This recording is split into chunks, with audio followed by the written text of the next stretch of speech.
Mr. Juma Assiago is a social scientist with a background in management and sociology who works as a human settlements officer on urban safety and sustainable development with UN Habitat. He joined the Safer Cities program of UN Habitat in 1999, assisting governments and other city stakeholders to build capacities at the city level to address urban insecurity and to contribute to the establishment of a culture of prevention in developing countries. He has coordinated processes and technically supported various international youth crime prevention programs and governance initiatives. His main thematic area of focus is youth crime and delinquency in cities.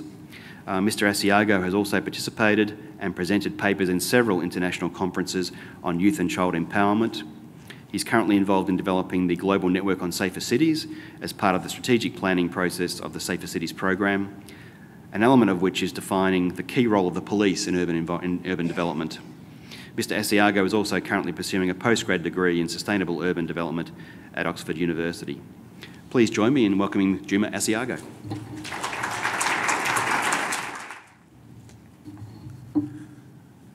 Thank you, Dr. Thomason. Ladies and gentlemen, it is a pleasure for me to be standing in front of you here today. Yes, my first time in this sphere of the world, but I guess too familiar with these situations of travel that often our world gets very sophisticatedly involved in, traveling from one corner of the world to the other. I have to start by, first and foremost, doing the bureaucratic thing, which the United Nations is always expected to do, and that is to convey the greetings of our Undersecretary General, Dr. Joan Clos, who's the former mayor of Barcelona, who would have, of course, wanted to have this opportunity to be here with you, but has given me the honor of at least initiating this conversation with you, with the hope that in our efforts to enhance the knowledge and the knowledge exchange with community groups, with the local governments here in Australia, with the rest of the world, that this will be the beginning of a long journey as we go towards the Habitat 3 Summit in 2016, which will take place in Istanbul, Turkey. Now, for UN Habitat, I don't know how many of you have come across this agency, but it is the focal agency of the United Nations responsible for local government capacity building. We have both a normative and operational mandate, which means that apart from analyzing trends in the urbanization area, we actually go down to cities, to countries, to support local governments to build capacities in various areas: urban planning, urban management, economy, governance, risk reduction, urban mobility, et cetera, et cetera. However, the reason I'm here is not to speak to the broadest aspect of what UN Habitat is doing, but to specifically make the linkages to why we are in this arena of safety and security, which in most cases is seen as a preserve of the police and the criminal justice system. Now, we come into this conversation that no development can happen without safety and security. And increasingly around the world today, we begin to find that safety and security have become a key prerequisite to achieving the sustainable development goals and targets. In such a way that we begin to look at the world from the paths and the trajectories that we see today in terms of urbanization. We see two main constructs emerging in our global arena.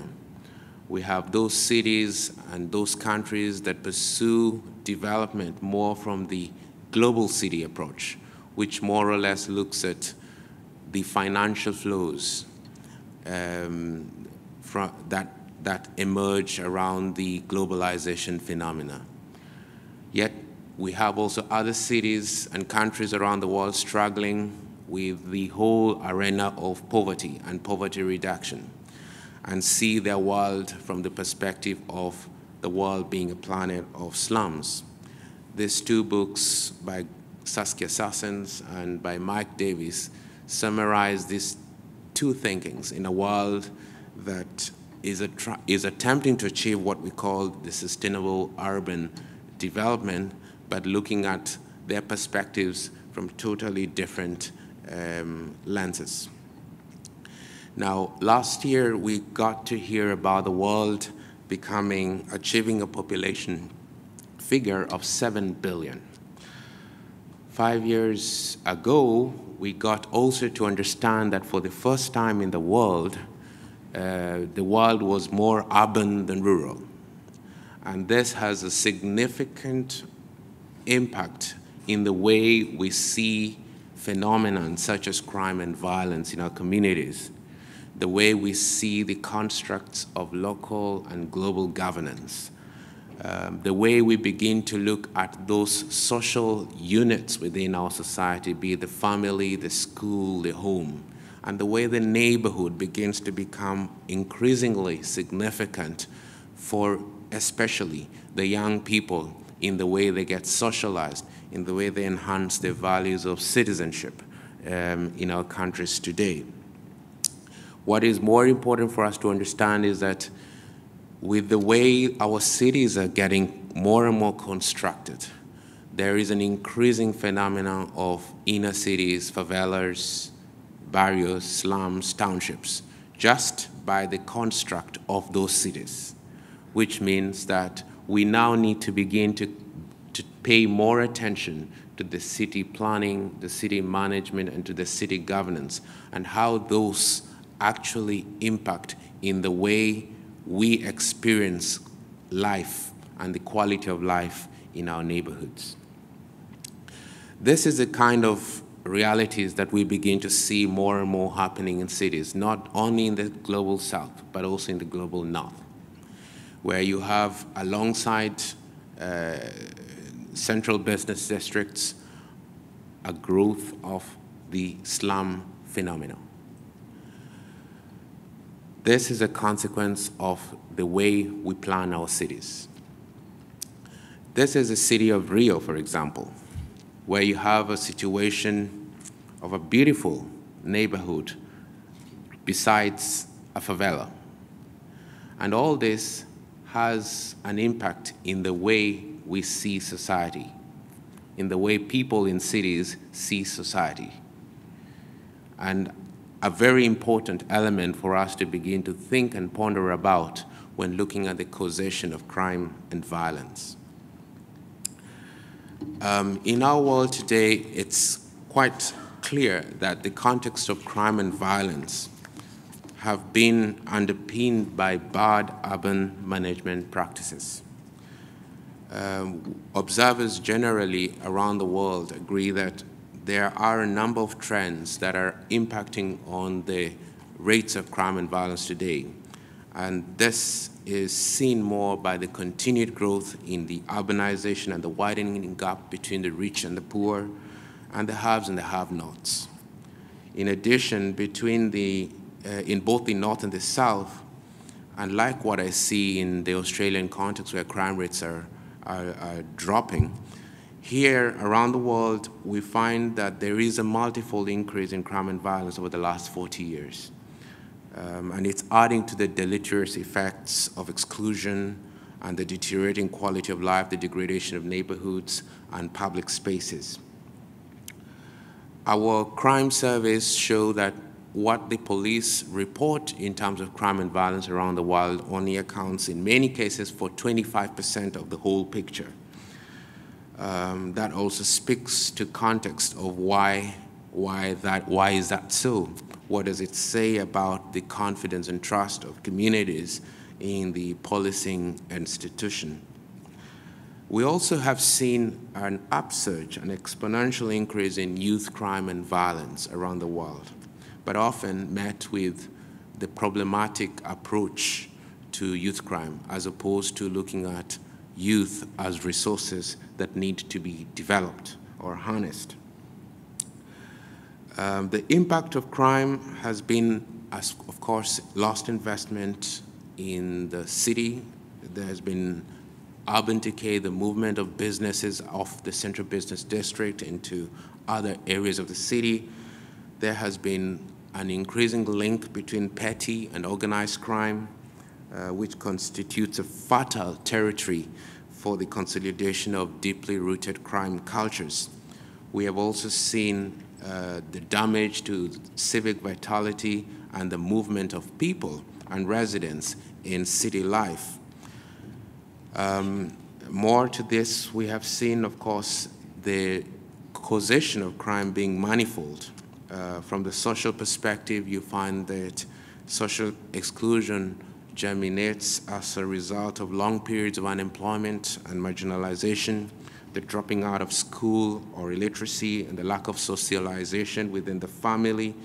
This being the main factors we see in most of the victimization surveys that we conduct across the cities. To date, we have been able to apply this in 53 cities in 24 countries around the world. We also have seen institutional causes that have been associated with this, and in particular, the role of the judiciary system, the system of prison and policing in combating crime and violence. It is now evidently clear that the judiciary is not capable of facing the increase in the overall number of minor offenses, which damage the quality of life and perpetuate a general perception of insecurity. The prisons, with the exception of some modern and experimental prisons, are now constituting technical schools for the training and development of criminal networks. In the Caribbean region, for example, it's now clearly it's clearly part of the debate that prisons are not necessarily the rehabilitation grounds for youth gangs. And the questions begin to be posed as to why a youth gang member finds it better to be in prison than to be living in his neighborhood. And this is a question that we today are grappling with, where a young person prefers to move into the prison context than to find himself within his deprived neighborhood. The police also, in terms of institutional causes, have also been appear to be ill-equipped to deal with minor offenses and in general concentrate a lot more today on the major crimes. In terms of the physical environment, as I mentioned, the poor management of the urbanization process, the inadequate urban services and infrastructure, and the failure to incorporate security-related policies in urban management policies have actually led to the impact in the way we see the social context of the city. But amidst this negative picture, there are definitely new ideas that have been emerging over time. New ideas that begin to look at the optimistic side of cities, to begin to bring into perspective a new urban planning, a new way of managing cities, a greater focus on cities as opposed to countries, which is the reality in cities like Mexico today, for example. They command a population than more than 75% of nation states around the world. A mayor of the city of Mexico, or rather Mexico City, is commanding a population size much, much more than 75% of nation states around the world. Now, the city being the focus of how we look at the organization of life today needs to begin to be seen more as a city for people rather than people for cities. Unfortunately, the issues of cities are more associated in today's urban planning management approach from a structural perspective. And I think part and parcel of why we begin to see more and more the exclusive, segregated ways in which cities continue to develop themselves, and which partly then also enhance this divide between the rich and the poor. Now, you have had several theorists around the world, like Jane Jacobs, who way back fought the express highways in the city of New York that attempted to damage what was community and neighborhood. That impacted in the way we view and begin to see planning today, and the way we actually begin to address crime and violence in our cities today. This largely speaks to the urban approach and what informs Habitat's urban approach since 1996 to crime and violence. We begin to look at the urban approach as one that is able to help us reach the neighborhood and understand the different meanings of neighborhood to different contexts and categories of our population. We are able to look at the different types of conflicts through a neighborhood lens that is important in the way we construct our solutions or our approaches to crime and violence, be they internal conflicts, be they intergenerational conflicts, be they cultural conflicts, et cetera, et cetera. For the rich communities, probably crime and violence is much more associated with traffic crime. For the poor communities, crime for them is more about the survival crimes. Now, this no one-size-fits-all solution is at the heart of UN Habitat's Safer Cities program, a program that was put in place in 1996 to deal and to build a culture of prevention among local government and community groups working with local government. At the beginning, in 1996, we faced this deep criticism from national police services in countries that we were dealing with in terms of building the prevention approach in local government. It was in South Africa, which was our first country of intervention, the National Crime Prevention Strategy actually saw the local police station as what they consider to be their local interface and not the local government. This has been a conversation that has taken 15 years down the road to begin to start making sense today for South Africa, where a new white paper on safety and security is now being put in place, recognizing more and more the practices of local government, which are to a great extent impacting more than the National Crime Prevention Strategy in the way local crime prevention and practice is being rolled out in South Africa. Now, for our approach, the most important element was to begin to position local government as the lead of a local coalition of stakeholders, to develop a citywide crime prevention and urban safety strategy, which looks at the elements of planning, management, and governance of cities as critical to its success and to the sustainability of interventions. We basically looked at both a process and content approach in developing the citywide crime prevention and urban safety strategies, an approach that focused on law enforcement and the criminal justice reform, social prevention, and urban design. This, I think, is very familiar to you as it's applied worldwide. But more important, we also begin to build prevention within the wider context of safety and security. We obviously know the core functions and mandates of local government, which are largely seen in the area of infrastructure development, and in that sense, they're more akin to conversations such as that on insecurity of tenure and natural disasters. So what we have done since 2007 has been to interrelate these two arenas of natural disasters, insecurity of tenure, with the way you see safety from a perspective of crime and violence.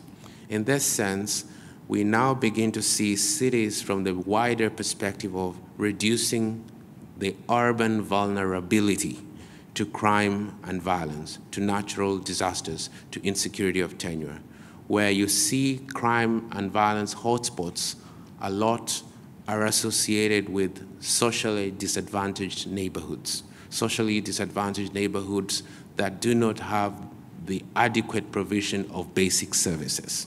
And it's likely that in most of those cases, there is a high degree of insecurity of tenure.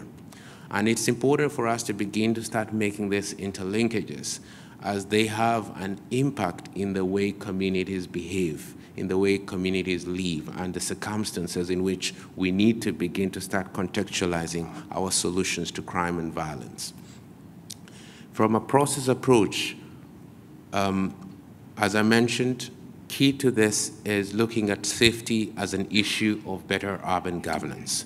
It's important for us to understand the context, to figure out who is running that neighborhood, and how do we begin to create collaborative arrangements in a way that sustains, in a way that builds into the taxpayer's base, as opposed to the privatization of security.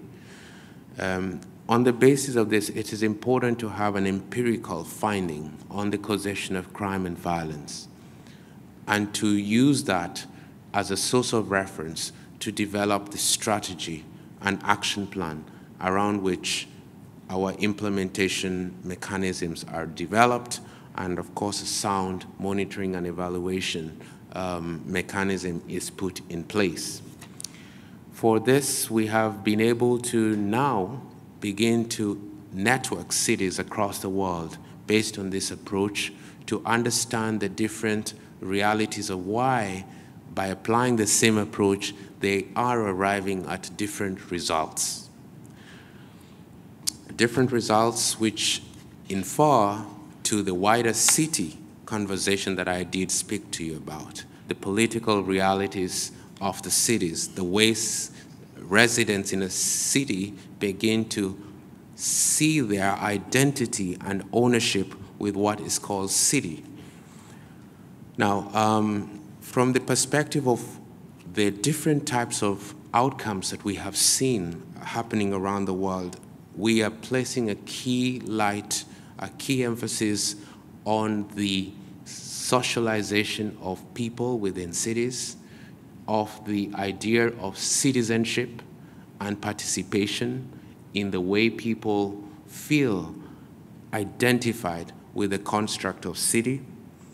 We are beginning to see more and more the way crime prevention is located within a city has an ultimate impact in the way it is rolled out in the city. For example, in the city of Johannesburg, safety was seen as a core function of the Metropolis Department. That has made the crime prevention and urban safety strategy in Johannesburg not to be able to move beyond the connection between crime prevention and law enforcement to influence the other spheres of the city. Whereas in a city like Durban, they integrated safety within their area-based management approach, which meant that it had the ability to influence and get mainstreamed across the line functions of all city departments, as well as to have a better way of relating with communities to develop partnership arrangements. That has an impact in the way crime prevention is rolled out at a neighborhood level. We also noticed in the city of Dar es Salaam that the victimization survey that was applied as a tool was not only an informative tool, but allowed communities to build consensus and develop coalitions around that empirical finding. It was important not only for the crime prevention arena, but it also impacted more broadly on broader planning and management issues for the city. It influenced the how as opposed to the what.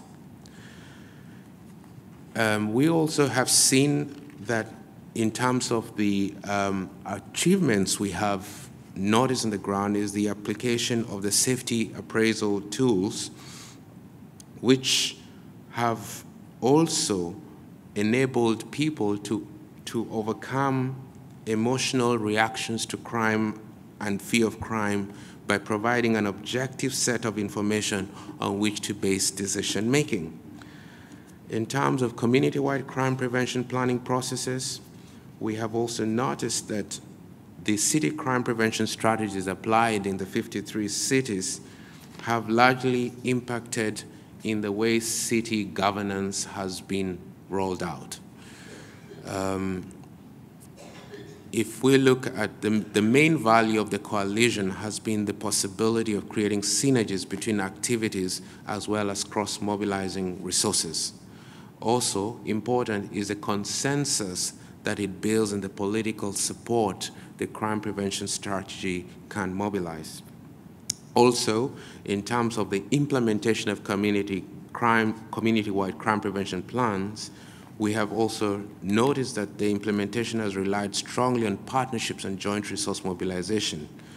But given the different political and economic basis, we realize that the implementation varies in as far as we begin to appreciate the different meanings of neighborhood and apply our crime prevention action plans to those realities and contexts. Failure in which, especially in context of high crime which are associated with socially disadvantaged neighborhoods, there is the risk of criminalizing poverty as opposed to actually addressing the causation of crime and violence. In terms of community practices, we have also begun to notice that the overall reality, slums and favelas and barrios have become learning grounds for more important ways of constructing crime prevention. They have become for us the laboratories around which we begin to see the new ways of really developing effective prevention practices. In the case of Rio de Janeiro, we had, for example, the new thinking around looking at young people as resources, moving a shift from looking at communities at risk to communities with potential. There was a group known as the Afro-Reggae group. I'm sure some of you have come across it in your research and practice, which was a group associated with gang members and who on a daily basis had big fights with the police as an institution. Several people were killed in 1993 when a sudden turnaround did happen. The Afro-Reggae group reached out to the police and asked the police to collaborate with them to improve the relationship between the youth and the police. And the way they did it was to apply the use of hip-hop and their artistic ways to retrain the police in terms of their way of relating with young people, the way of understanding young people in terms of their creativity, their insight and thoughtfulness. When the police really was seen by the community in public space playing hip-hop and doing dance, it influenced the overall perception of the way young people viewed the policing institution. Not by change of the young person, but by change of the relationship between the police and the youth. And that impacted on the overall crime patterns that were taking place in that neighborhood, Vivavio Gerario. I would like to now look forward in terms of how these lessons and practices are influencing our march forward. As the United Nations, we begin to see the need to begin to document more and more these new emerging experiences. Unfortunately, our main trend that's happening is that much as we say that we are over-researching crime and violence in our cities today, there's not much research and practice that's going into the practice that is emerging as a result of approaches that have been applied to address the causes of crime.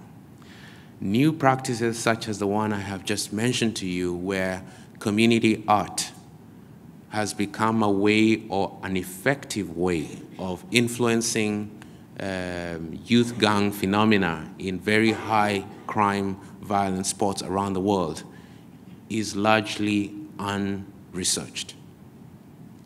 And in this sense, we are calling more and more the crime prevention communities to begin to think about these new emerging areas, these new practices that are taking place, particularly where it concerns youth crime and violence, to understand the cultures of the communities that we are dealing with and how they begin to see themselves overcoming these realities, moving young people away from gangs to broader social justice movements. We need to begin also to think about ways of enhancing the integrity of the approaches we are doing. And this is by way of certifying prevention work. I know to date we find it very difficult to develop indices for crime prevention based on the fact that there is no one-size-fits-all solution. But we have the opportunity within the context of looking at safety as a better issue of urban planning, urban management, and governance to begin to develop a set of proxy indicators that enable us to, or enable the mayors of city to begin to also have a reference base to long-term prevention interventions, as opposed to the fact that they fail to take into account our social-oriented prevention measures as a result of a lack of indicators they can show to their constituencies, and in many cases then resort to zero-tolerance measures or to environment design measures that do not necessarily enhance the cohesiveness of communities. We also have seen the need for us to begin to ensure that training in the local government is a sustained practice over time. The culture of prevention needs to be constantly worked on within a local government context and not a one-time training opportunity that we have noticed again in many local government operations. This becomes the prevailing reality, or that crime prevention is relegated only to the social development departments of local government. There is also need for us to begin to build our crime prevention or to integrate our crime prevention work within the wider urban development conversation, to begin to understand the realities of our neighborhoods and to integrate our thinking with the tenure security of neighborhoods, to begin to relate ourselves with the early warning systems that we begin to have developed in the natural disaster arena or within the risk management perspective of local government work. We need also to begin to think more and more in terms of urban safety through urban planning and management, to begin to link the whole idea of social cohesion as something key to the way we see crime prevention rolling itself out in communities. The focus on gender is key also. The way the different genders look at crime and violence has a big influence in the way we roll out our safety and security strategies. And it's important that when applying safety audits for women and girls, or safety audits through the eyes of women and girls, that we begin to see the wider impact of those results in the way the city functions, and applied to those broader perspectives of city planning and city management.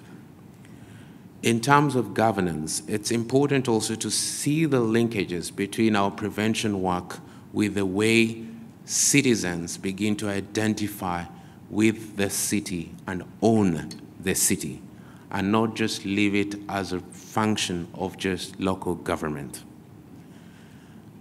Finally, it's also important for us to begin to understand the inter- and intra-city collaboration. As much as we advance our work on crime prevention, there's also very minimal city-to-city conversations going on in terms of the results, what we find as the different outcomes of our different measures we apply. 15 years down the road, the Safer Cities program has begun to appreciate that this is a hugely untapped area, that the knowledge that we have so far generated from practice needs now to begin to percolate through city-to-city frameworks.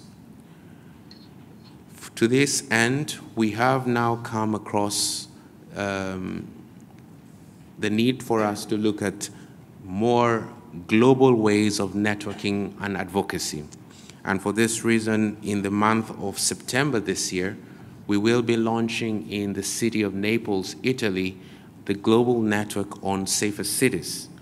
This network will also begin to look at countries such as yours to see what role you begin to play in terms of sharing what makes your prevention practices work in such a way that it impacts on the reduction of crime and violence. We will begin to see countries such as yours within the wider sphere of the Asia-Pacific region and begin to ask whether there is a possibility of enhancing the city-to-city interface with cities in the Pacific region and within the wider Asia region. For this, we have recognized the new initiative by the Australian Institute of Criminology and the Griffith University to establish an Asia-Pacific Center for the Prevention of Crime. And the United Nations is quite keen at looking at this and exploring the location of this facility as a center of excellence on safer cities for the region of the Asia-Pacific context.